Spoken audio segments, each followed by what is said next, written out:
बहुत समय पहले चूही गांव में एक कुल्हार रहता था। वो हर रोज मिट्टी के बर्तन और खिलौने बनाकर उन्हें बेचने के लिए शहर जाता था। इसी से जैसे तैसे उसका जीवन चल रहा था। हर दिन की तंगी से परेशान होकर एक दिन उसकी पत्नी ने उससे कहा कि मिट्टी के बर्तन बनाकर बेचना बंद करो, अब सीधे शहर जाओ और किसी नौकरी की तलाश करो ताकि हम लोग कुछ धन कमा सके। कुम्हार को भी अपनी पत्नी की बात सही लग रही थी। वह खुद भी अपनी हालात से परेशान था।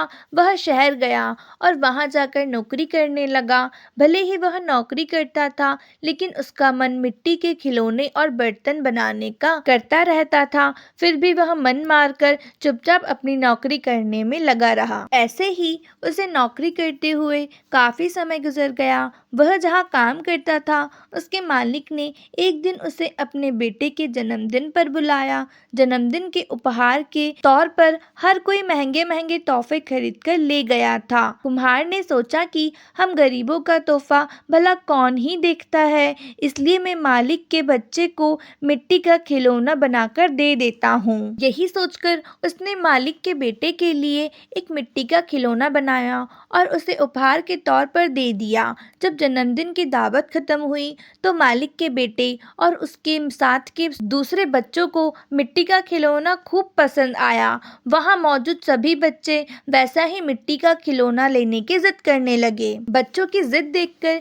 व्यापारी की दावत में मौजूद हर कोई उस मिट्टी के खिलौने की चर्चा करने लगा। हर किसी के मुंह में एक ही सवाल था कि आखिर यह शानदार खिलौना कौन लेकर आया है। तब वहां मौजूद लोगों में से किसी एक ने बताया कि उनका नौकर यह खिलौना लेकर आया है। यह सुनकर हर कोई हैरान हो गया। फिर वो सभी कुम्हार से उस खिलौने के बारे में पूछने लगे। सबने एक सुर में कहा कि तुमने इतना महंगा और सुंदर खिलौना कहाँ से और कैसे खरीदा, हमें भी बताओ। अब हमारे बच्चे इसी खिलौने को पाने की जिद कर रहे हैं। कुम्हार ने उन्हें बताया कि यह कोई महंगा खिलौना नहीं है, बल्कि इसे मैंने खुद अपने हाथों से बनाया है। मैं अपने गांव में पहले यही बनाकर बेचा करता था। इस काम से कमाई बहुत कम होती थी, इसलिए मुझे यह काम छोड़कर शहर आना पड़ा और अब यह नौकरी कर रहा हूँ। कुम्हार का मालिक यह सब सुनकर बहुत हैरान हुआ।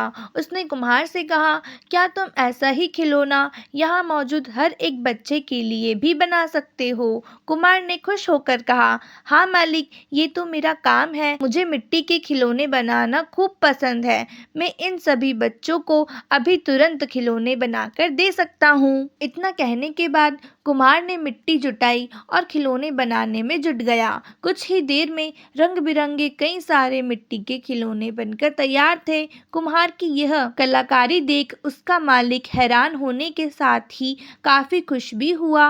वह मन ही मन मिट्टी के खिलौनों का व्यापार करने की सोचने लगा। उसके मन में हुआ कि वह कुम्हार से मिट्टी के खिलौने बनवाएगा और फिर खुद उन्हें बेच देगा। उसने यही सोचकर कुम्हार को मिट्टी के खिलौने बनाने का काम दे दिया। कुम्हार का मालिक उसके मिट्टी के खिलौने बनाने के हुनर से खुश था, इसलिए उस व्यापारी ने कुम्हार को रहने के लिए अच्छा घर और मोटी तनख्वाह भी देने का फैसला किया। कुम्हार अपने मालिक की इस पेशकश से काफी खुश था। वो तुरंत अपने गांव गया और परिवार वालों को अपने साथ रहने के लिए लेकर आ गया। खाने की तंगी और पैसों की कमी से जूझ रहा कुम्हार का परिवार आराम से व्यापारी के द्वारा दिए हुए घर में रहने लगा। कुम्हार द्वारा बनाए गए खिलौनों से उस व्यापारी को काफी मुनाफा भी हुआ। इस तरह से सब अपनी जिंदगी आनंद और खुशी के साथ जीने लगे। कहानी से सीख, हुनर कभी भी इंसान का साथ नहीं छोड़ता। अगर कोई किसी काम में माहिर है तो उसका वह हुनर उसे मुश्किल परिस्थितियों में बाहर निकाल सकता है। आज की स्टोरी बस इतनी ही। अगर स्टोरी अच्छी लगी हो तो चैनल को सब्सक्राइब करें और वीडियो को लाइक करना बिल्कुल मत भूलें। मिलते हैं अगली स्टोरी में। Thanks for watching.